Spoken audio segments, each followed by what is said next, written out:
Salut, c'est Trado, content de vous retrouver pour la mise à jour du format Investir en métaux précieux pour le long terme. Alors aujourd'hui, exceptionnellement, je ne vais pas faire de revue de presse parce qu'il y a trop de choses à dire.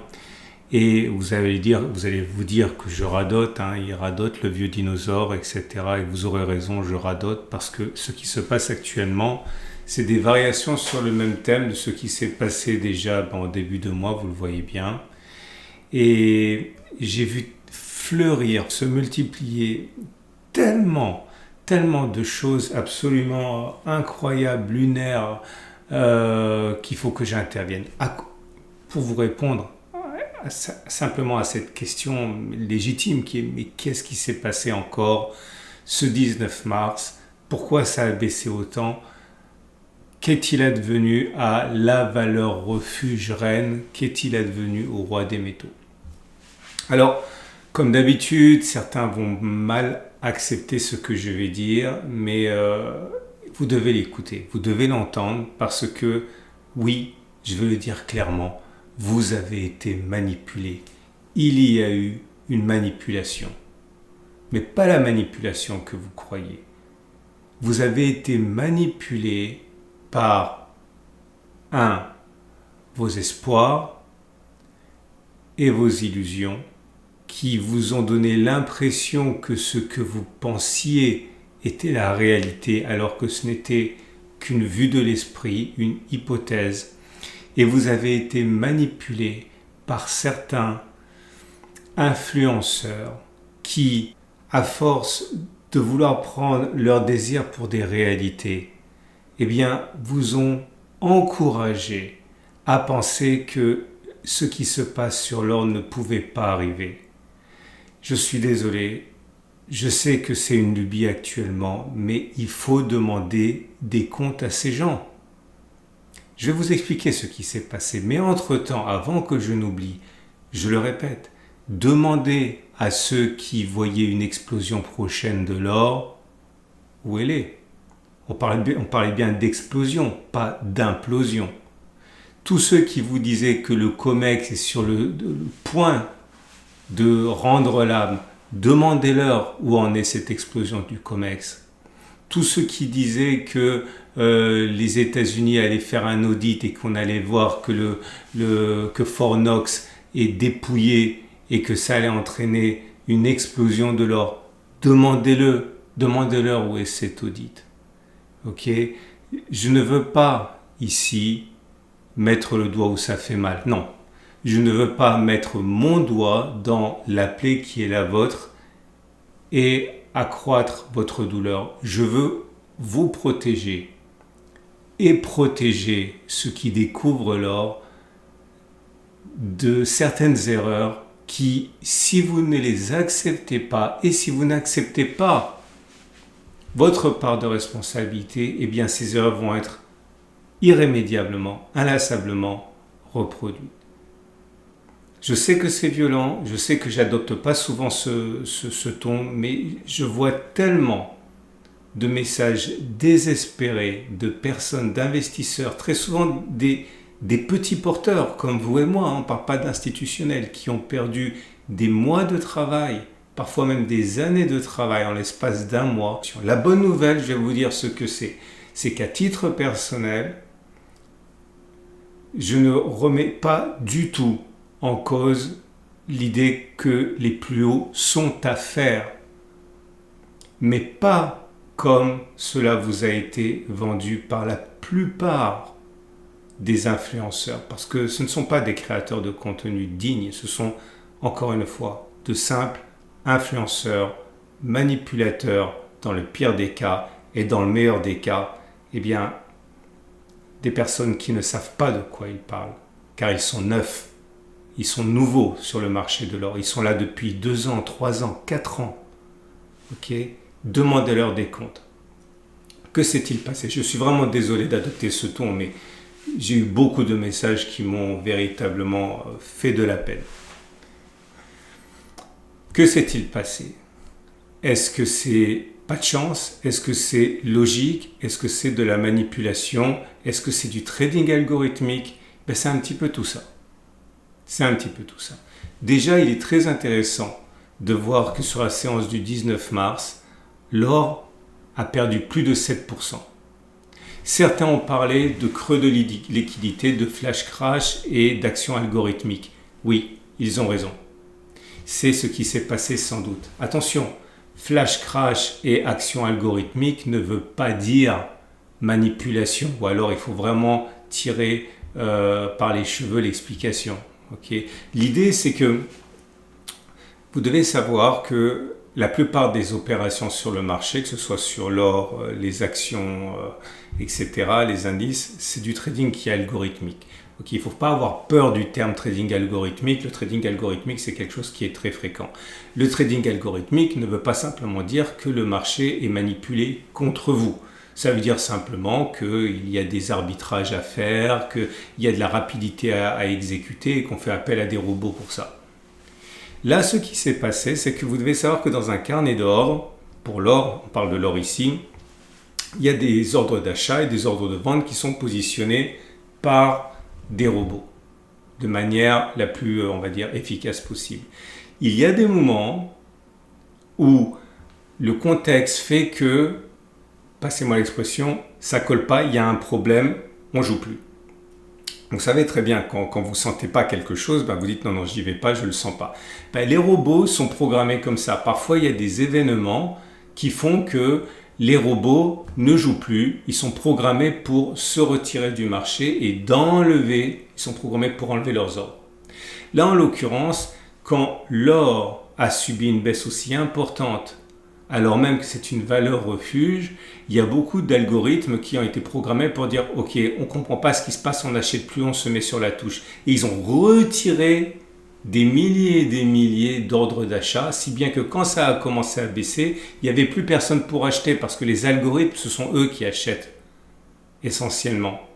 Donc effectivement, c'est comme si au moment le plus crucial où on avait besoin d'acheter, eh bien les acheteurs disparaissaient et il n'y avait plus personne pour absorber la baisse, à part bien sûr la zone d'accumulation rationnelle sur laquelle on verra plus tard. À ceci s'ajoute le fait qu'il y a du trading algorithmique directionnel, c'est-à-dire que ces algos, que ce soit à la hausse ou à la baisse, ils s'engouffrent dans la brèche pour accentuer le mouvement. Bref, quand ça monte, ça attire narinnovant des algos qui vont jouer la continuation de la hausse. Quand ça baisse, ça attire narinnovant des robots qui vont jouer l'or à la baisse. Et ça, plus la désertion des acheteurs algorithmiques à cause des coupes-circuits a fait que ça a plongé. Alors appelez ça manipulation si vous voulez, mais ce n'est pas le vrai terme parce qu'on n'a pas essayé de faire bouger le marché dans un sens qui vous était défavorable. C'est un concours de circonstances malheureux si vous étiez à la hausse, mais très heureux pour ceux qui étaient positionnés sur la zone d'accumulation rationnelle. Parce qu'à un moment ou à un autre, le trading algorithmique laisse sa place à, on va dire, de la logique et tout le monde voyait bien que 46,30, 45,30, eh bien c'était une zone qui était hautement désirable. Alors maintenant qu'on a éludé le problème de la manipulation, j'aimerais dire, mais on va le voir tout à l'heure dans le Commitment of Traders, il faut que vous compreniez que les institutionnels dont on pense que ce sont ceux qui manipulent le marché sont haussiers.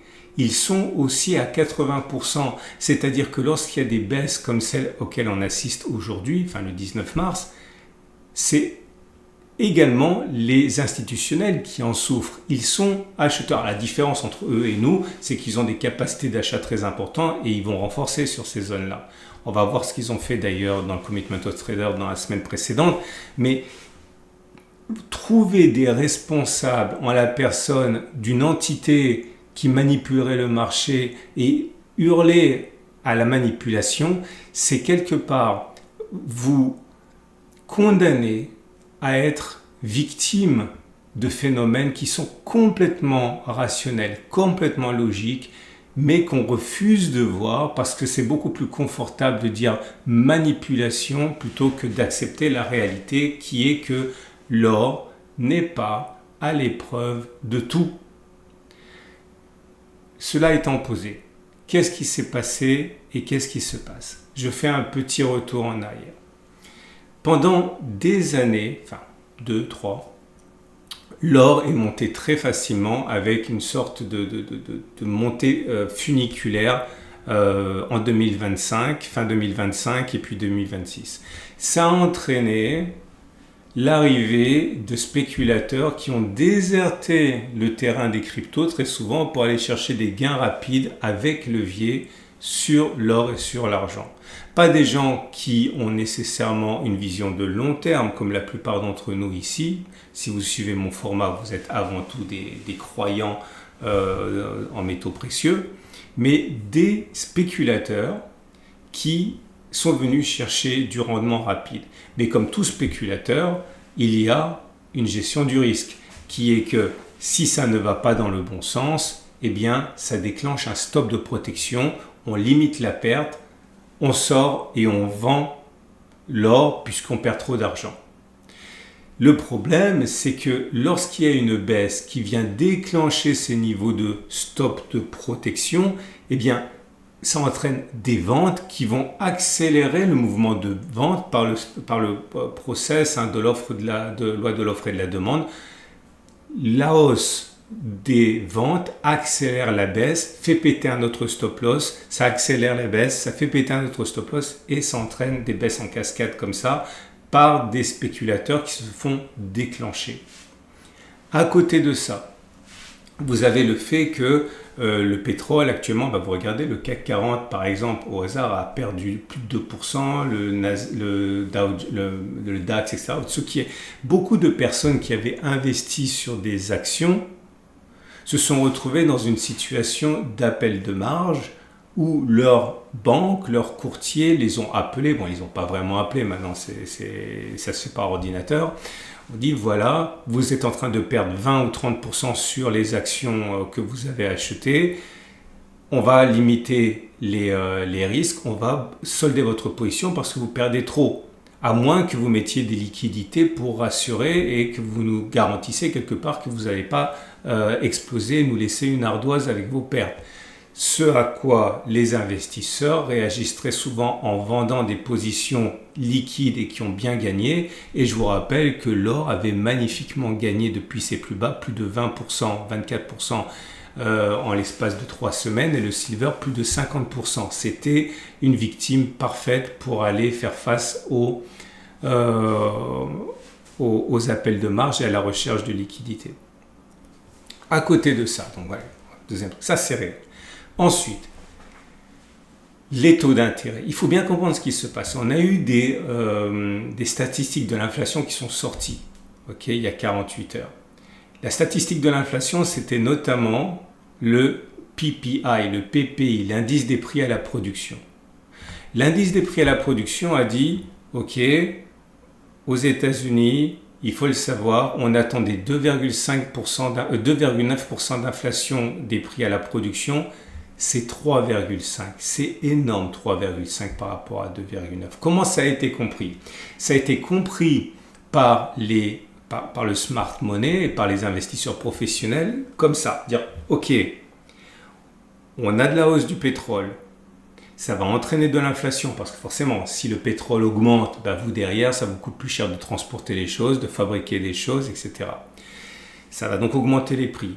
Hausse du prix du pétrole. Hausse des prix. Hausse des prix, ça veut dire inflation. Inflation, ça veut dire que M. Warsh, le prochain directeur de la Banque centrale américaine, ne va pas baisser les taux.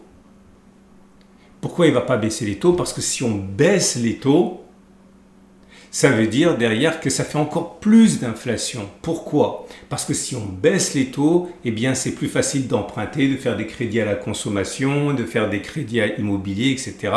Et si on fait des crédits, on peut dépenser davantage. Et si on dépense, la loi de l'offre et de la demande fait que ça fait encore plus d'inflation. Donc la stratégie de base, lorsque les prix montent, la stratégie de base lorsqu'il y a de l'inflation, c'est de monter les taux, pas de les baisser. Or, l'or adore que l'on baisse les taux. Et il n'aime pas que l'on monte les taux. Pourquoi il n'aime pas que l'on monte les taux? Parce que si vous avez 10 000 $, vous avez le choix entre le mettre dans de l'or qui est actuellement en souffrance, qui a énormément monté, et mettre ces 10 000 $ pour aller toucher un taux d'intérêt qui est de plus en plus rémunérateur. Beaucoup se disent, ok, c'est bon, l'or est bien monté, on risque de rien faire en 2026, je vais vendre de l'or, je vais le mettre en produit qui me rapporte taux d'intérêt et je reviendrai en 2027 lorsque cela aura corrigé. Et ça entraîne également des phénomènes de vente. Autrement dit, la guerre en Iran, les attaques d'infrastructures pétrolières, tout ça a fait monter le pétrole, a fait augmenter les anticipations d'inflation et pénalise l'or pour ceux qui cherchent le meilleur rendement à court terme. Monsieur Powell a dit lors de sa réunion du 19, il a dit « Ok les gars, on avait prévu 3 baisses des taux, 2-3 baisses des taux, ce sera 0 baisse des taux en 2026. » Enfin, il a dit peut-être une, sans doute 0. Ça a été perçu encore une fois comme la nécessité de réétalonner, de rééchelonner, de repenser toute l'allocation d'actifs. Parce que l'or était monté également dans la prévision qu'il y aurait des baisses des taux, ce qui aurait été 1, inflationniste, 2, qui enlevait les solutions alternatives. C'était pas intéressant d'investir dans des produits de taux vu que ça baisse la rémunération. Là, les grands asset managers, les grands pontes de la finance ont dû recalculer tous leurs placements pour s'adapter à ça. Et vous voyez, c'est super important de comprendre ça. Parce que si vous ne comprenez pas ça, oui, vous en prenez à la manipulation. D'autres éléments, le dollar. On sait très bien que le dollar, je vous montre, je sais que ce n'est pas trop votre tasse de thé nécessairement si vous êtes là, la finance, mais regardez, ça, c'est le dollar. Regardez ce que le dollar a fait depuis le début de la guerre en Iran. Et depuis 2026, janvier 2026, voilà ce qu'il a fait. Mathématiquement, puisque le prix du dollar, le prix de l'or est exprimé en dollars, plus le dollar est cher, plus il permet d'acheter une même quantité d'or. Autrement dit, puisque le dollar et l'or sont les faces d'une même pièce, lorsque le dollar monte, il faut plus d'or pour avoir la même quantité de dollars, ou il faut plus ou moins de dollars pour avoir la même quantité d'or, mais au bout du bout, ça vient pénaliser la valeur de l'or, puisqu'il faut moins de dollars pour acheter une même quantité d'or. Okay ? Donc, qu'est-ce que je vous dis par rapport à la suite ? Est-ce que je pense que c'est fini ? Non, je ne pense pas que ce soit fini. Est-ce que je pense qu'on peut descendre encore ? Honnêtement, j'en sais rien, je ne suis pas dans le secret des dieux. Il y en a qui vous disent qu'ils savent ce qui va se passer, c'est très bien. Moi, tout ce que je peux vous dire une fois de plus, c'est que la zone d'accumulation rationnelle a été encore touchée à 46,30, 45,30. Cette même zone d'accumulation rationnelle dont on ne pensait pas, elle existe depuis un moment, cette zone d'accumulation rationnelle. La première fois qu'elle a été touchée, c'était suite à cette baisse, 20% de l'or en 2 séances, 3 séances. Ok ? Est-ce que je savais qu'on irait la toucher ? Non, bien sûr que non, je n'en sais rien, je ne suis pas dans le secret des dieux. Mais je savais que c'est une zone potentielle sur laquelle on peut faire de la zone d'accumulation rationnelle, et bravo à ceux qui ont conservé des liquidités pour le faire. Je vous ai dit, ça fait des semaines, alors qu'on avait remonté de 20%, j'ai dit, je ne sais pas ce qui va se passer, mais moi je ne bouge pas la zone d'accumulation rationnelle, elle reste à 46,30, 45,30. Et sans savoir ce qu'il allait se passer, j'ai fait le pari qu'il fallait éventuellement conserver des liquidités pour acheter. Et oui, on a perdu encore 17%. Qu'est-ce qui va se passer maintenant ? Je n'en sais rien. Je ne sais pas, mais je peux vous dire que la zone d'accumulation rationnelle, elle peut être touchée. Si on casse et on clôture en dessous de cette zone, et uniquement à ce moment-là, eh bien j'envisagerais que l'on aille plus bas. Par exemple, cette zone ici, 4300, 4200, par là. Et puis après, on verra. Mais surtout, comprenez bien, ce qui se passe maintenant ne remet pas en cause ma vision de moyen à long terme. On va regarder ce qu'ont fait les institutions avec le Commitment of Traders. Mais arrêtez, s'il vous plaît, arrêtez de penser que l'or est à l'abri de tout. Non, il n'est pas plus à l'abri de tout que quoi que ce soit. Maintenant, si vous êtes long terme, c'est pas un problème. Ok, détendez-vous. Si vous êtes comme moi, à savoir investisseur de long terme, je le répète, ce n'est pas un problème. Je suis convaincu à titre personnel, sans en avoir la certitude, que ça va remonter. On va passer donc aux zones d'accumulation rationnelle. Je suis désolé pour cet accès d'émotion, on va dire, mais bon, j'ai reçu des mails qui faisaient vraiment de la peine, ok? Et je m'adresse aussi à eux. Si vous voulez acheter de l'or, du vrai, vous pouvez passer par Aucoffre et par Veracage, dont je suis moi-même client, et je vous garantis d'ailleurs que l'or est sur l'argent réel, on n'a pas baissé autant. Et c'est pour ça aussi que vous payez plus cher pour l'or et l'argent physique. C'est parce que vous êtes quelque part à l'abri de ce genre de choses. Okay. Aucoffre Veracage, c'est mon partenaire, j'en suis client, j'en suis très heureux, lien en dessous de la vidéo. On passe au COT, au Commitment of Traders. Et c'est parti pour l'or libellé en dollars qui, comme on l'a vu, a connu une semaine très éprouvante. On est revenu sur la zone d'accumulation rationnelle des 46,30, 45,30 qui était notre zone d'accumulation rationnelle de mars. Soit vous êtes patient, soit vous attendez éventuellement celle de 44,00, 42,80 qui pour moi serait la prochaine zone d'accumulation rationnelle. Si on y va, rien n'est garanti. En tout cas, ce sera à mon avis la zone d'accumulation rationnelle d'avril. C'est pas mal quand on y pense, puisque depuis les plus hauts, ça correspond pour l'instant à une réduction de 20% par rapport au sommet. Et si on va chercher la zone d'accumulation rationnelle suivante, c'est quasiment 25%. Je vous rappelle que ma méthode repose sur l'idée qu'il faut combiner de la DCA et des zones d'accumulation rationnelle DCA pour épouser l'évolution. Et pour ne pas rester sur le quai, éventuellement faire des bonnes affaires et bien conserver une petite partie ou une grosse partie, c'est vous qui voyez, pour investir sur les zones d'accumulation rationnelle et tenter de battre le marché puisqu'on accumule encore plus lorsqu'on est pendant les baisses. Bon, je l'ai dit, je le répète, je ne pense pas que la baisse soit terminée, mais je ne pense pas non plus qu'on ira forcément plus bas. Comme je ne sais pas, en vérité, je dis simplement où on pourrait accumuler, mais un retour sur les 44,00, 42,80, ça me semble quand même assez plausible. La tendance de fond, attention, c'est la moyenne mobile à 50 périodes, elle est maintenant baissière. On est en dessous de la M50 qui descend. Et la tendance de long terme, par contre, elle est toujours haussière puisqu'on est au-dessus de la M200 qui monte. Vous voyez, elle va monter également. On devrait quelque part se rencontrer ici.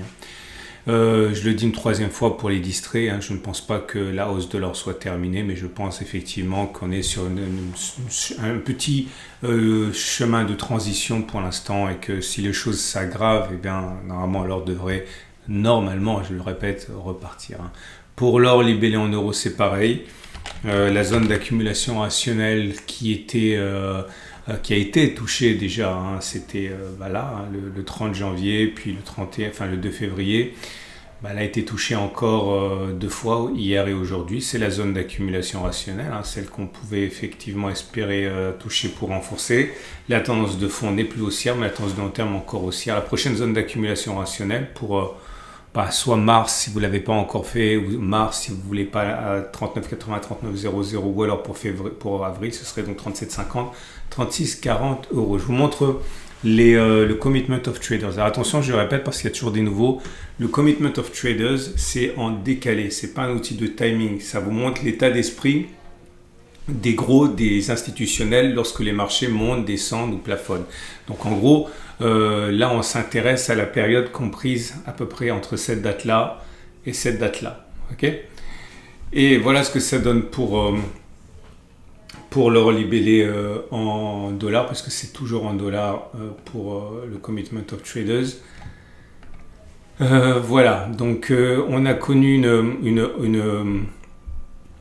une augmentation des longs du managed money, c'est-à-dire que les investisseurs institutionnels ont augmenté leurs contrats de 5070 contrats. Donc ils ont profité de la baisse pour encore accumuler, c'est pour ça que je ne suis pas très inquiet. Et ils ont accumulé également des shorts, c'est-à-dire qu'ils ont accumulé des contrats de spéculation à la baisse pour 1426, donc beaucoup moins. Néanmoins, le diable se cachant dans les détails, étant donné qu'il y a beaucoup plus de contrats longs que de contrats short, 130 000 contre 28 000, donc on parle du 80%, 20%, eh bien 5 000 en pourcentage, ça correspond moins que 1426 en pourcentage. Autrement dit, même s'ils ont agi à la hausse, je le répète, à la hausse, vous voyez, il ne faut pas dire que les institutionnels jouent contre vous, dans le sens où ils manipulent le marché pour faire baisser l'or. Ils sont clairement investi dans le sens de la montée. Par contre, il est vrai que ils se sont plus exposés à la baisse avec 1426 contrats en pourcentage qui ne se sont exposés encore à la hausse, puisque c'est du, j'ai calculé pour vous, c'est ici du 4% et là du 5,3%. Pour le silver à présent, c'est pareil, très mauvaise semaine pour les raisons qu'on a évoquées. Pourquoi l'argent souffre plus que l'or? Parce qu'il y a une dimension justement industrielle. Bon, tout le monde sait qu'on utilise de l'or dans l'industrie aussi, mais rien à côté du silver. Et donc il y a le double effet valeur refuge, produits financiers et produits industriels. Si l'activité économique ralentit pour des raisons de pétrole, d'inflation, etc., la demande de silver à titre industriel ralentit également. Donc c'est une double sanction. Et là, on a cassé la zone d'accumulation rationnelle, les 76-71, comme on l'a déjà cassé ici.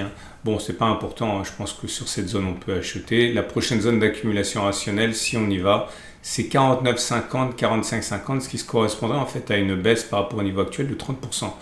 Je ne dis pas qu'on va y aller, je dis que c'est la prochaine zone sur laquelle on peut éventuellement investir pour la poche zone d'accumulation rationnelle sans que cela ne vous empêche d'investir pour la poche DCA comme d'habitude tous les mois ou tous les 2 mois ou tous les 15 jours. C'est vous qui voyez tendance de fond baissière, tendance de long terme haussière. Et pour l'argent libellé en euros, la prochaine zone d'accumulation rationnelle, c'est 42,70, 39. La zone d'accumulation rationnelle 65,60 a déjà été exploitée. Je vous montre le silver et c'est pas du tout la même musique. Pour le coup, c'est vrai. Ils ont réduit les longs, ils ont augmenté les shorts. Les longs ont augmenté de 3,6%, ils ont été réduits de 3,6% et les shorts ont été augmentés de 4,9%. Autrement dit, il y a une véritable position plus prudente avec un ensemble qui est plus, on va dire, préparé pour la baisse. Mais c'est toujours pareil, il faut regarder la grande image. Et la grande image, c'est qu'il y a 12 700 contrats longs dans l'escarcelle des institutionnels et uniquement 3 000 contrats short. Autrement dit, ils sont longs. Ils sont longs, ils ne spéculent pas à la baisse pour faire baisser l'argent pour vous punir et gagner de l'argent.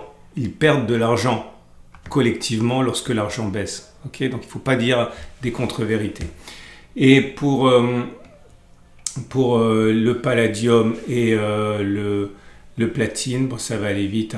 Avant de partir, parce que je sais qu'il y en a qui ne s'intéressent pas du tout à ça, je vous rappelle que ce format il est mis à jour 2 fois par semaine, le mercredi et le samedi. Pensez à vous abonner pour ne pas louper la mise à jour. Attention, palladium, on est sur la zone d'accumulation rationnelle des 14,50, 13,45. La précédente 17,05, 15,20 a été cassée. Donc voilà la zone d'accumulation rationnelle. Ça c'était en mars, début mars. Ça c'est la zone d'accumulation d'avril.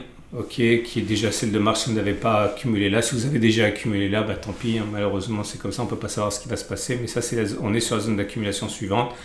La tendance de fond est baissière, la tendance de long terme est neutre puisqu'on est en dessous de la M200 maintenant. Et pour le platine, c'est pareil, la tendance de fond elle est maintenant baissière. La tendance de long terme par contre est encore haussière. La zone d'accumulation rationnelle, on l'a préservée, c'est 20, 40, 19, 20. Voilà, c'est une excellente journée. Mettez-moi en commentaire ce que vous inspire, ce qui se passe, pas forcément pour moi, mais pour échanger entre vous, lire ce que vous pensez les uns les autres. C'est pas la peine d'insulter tel ou tel influenceur. Je veux pas me mettre dans cette posture-là. Je vous dis simplement collectivement, c'est le moment de faire le tri parmi les gens que vous suivez. Ne mettez pas de nom, ça sert à rien. En plus, la personne ne peut pas se défendre. Mais bon, voilà. Partagez vos expériences et plutôt partagez votre analyse de la situation et ce que vous allez faire à partir de maintenant à mardi pour la mise à jour, mercredi.